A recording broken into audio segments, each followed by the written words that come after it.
নমস্কার বন্ধুরা, সোমাদির রান্নাঘরে সবাইকে স্বাগত। আশা করছি আপনারা সবাই খুব ভালো আছেন। অন্যদিনের মতো আজও আমি একটি রেসিপি নিয়ে চলে এসেছি, দই পটল।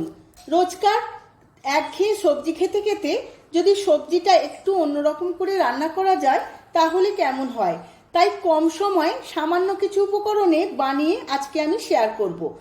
আপনারা যে কোনো নিরামিষ দিনে বা যে কোনো অনুষ্ঠানে বানিয়ে নিতে পারবেন। তার জন্য সম্পূর্ণ ভিডিওটি দেখতে হবে। আমার চ্যানেলের নতুন বন্ধুদের কাছে অনুরোধ চ্যানেলটিকে সাবস্ক্রাইব করার জন্য, আর ফেসবুক বন্ধুদের কাছে অনুরোধ পেজটিকে ফলো করার জন্য। চলুন দেখে নেওয়া যাক রেসিপিটি।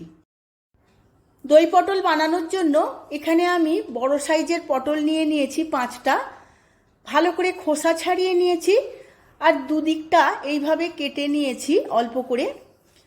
ভালোভাবে ধুয়ে নিয়েছিলাম। এবার অল্প একটু নুন মাখিয়ে নেব।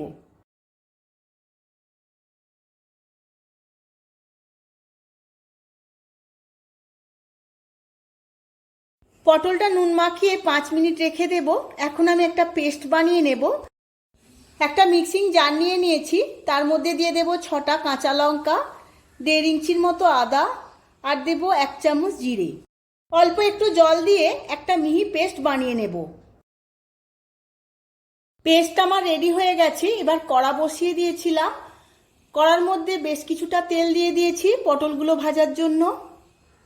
এবার একটা একটা করে পটল এই তেলের মধ্যে দিয়ে খুব ভালো করে ভেজে নেব।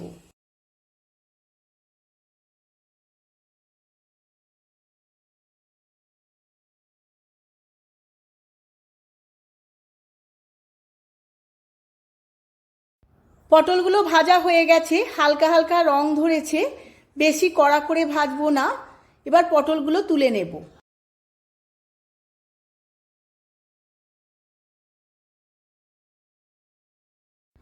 ওই একই তেলে দিয়ে দেব অল্প একটু কালো জিরে ফোড়নের জন্য। ফোড়নটা ভালো করে ভাজা হয়ে গেছে। এবার দিয়ে দেব আদা, কাঁচা লঙ্কা, জিরের পেস্ট। সমস্ত পেস্টটাই আমি দিয়ে দেব। এবার খুব ভালোভাবে ভেজে নেব। মশলাটা কষাতে কষাতে আবারও একটা পেস্ট বানিয়ে নেব। দিয়ে দেব 6-8টা কাজু, আর দেব গুঁড়ো পোস্ত 1 চামচ। অল্প একটু জল দিয়ে পেস্টটা বানাতে হবে। এদিকে মশলাটাও অনেকটাই কষানো হয়ে গেছে, তেলটাও ছেড়ে এসেছে। এবার এর মধ্যে দেব 1 চামচ চিনি। চিনির পরিমাণটা আপনাদের ইচ্ছে মতো দেবেন, কম বেশি।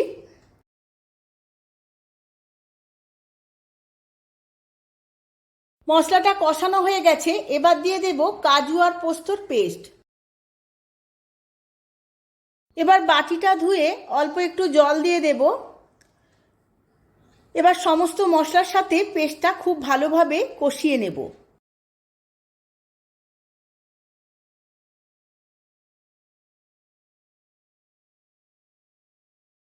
সমস্ত উপকরণগুলো খুব ভালোভাবে কষানো হয়ে গেছে। এবার দিয়ে দেব স্বাদ মতো নুন। নুনটাও খুব ভালোভাবে মিশিয়ে নেব। দেখুন বন্ধুরা, অনেকটাই তেল ছেড়ে এসেছে। এবার ভেজে রাখা পটলগুলো এর মধ্যে দিয়ে দেব। তার আগে একটু জল দিয়ে আবারও একবার ভালোভাবে কষিয়ে নেব।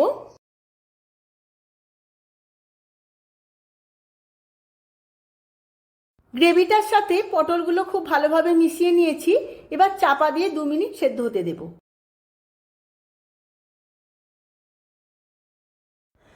পটলগুলো আমি 2 মিনিটের মতো সেদ্ধ করে নিয়েছি গ্রেভির সাথে।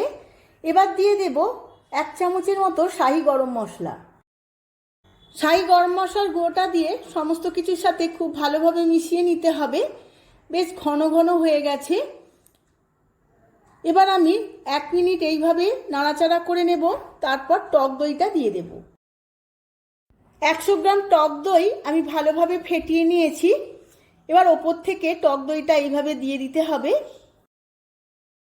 এবার টক দইয়ের বাটিটা ধুয়ে অল্প একটু জল দিয়ে দিয়েছি। এবার আবারও একটু ভালোভাবে মিশিয়ে নেব সমস্ত কিছুর সাথে টক দইটা। এবার চাপা দিয়ে 2 মিনিট রান্না হতে দেব।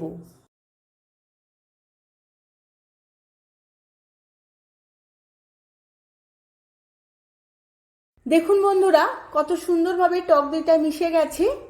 আমার দই পটল একদম রেডি হয়ে গেছে। গ্যাসের ফ্লেমটা অফ করে দেব। এবার সার্ভ করে নেব। আমি সার্ভ করে নিয়েছি দই পটল।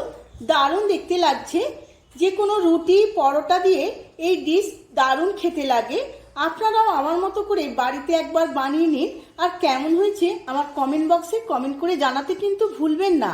ভিডিওটা যদি ভালো লেগে থাকে ভিডিওটিতে প্রচুর প্রচুর লাইক শেয়ার কমেন্ট করবে। আজ তাহলে আসি, আবার দেখা হবে পরবর্তী রেসিপিতে। ধন্যবাদ।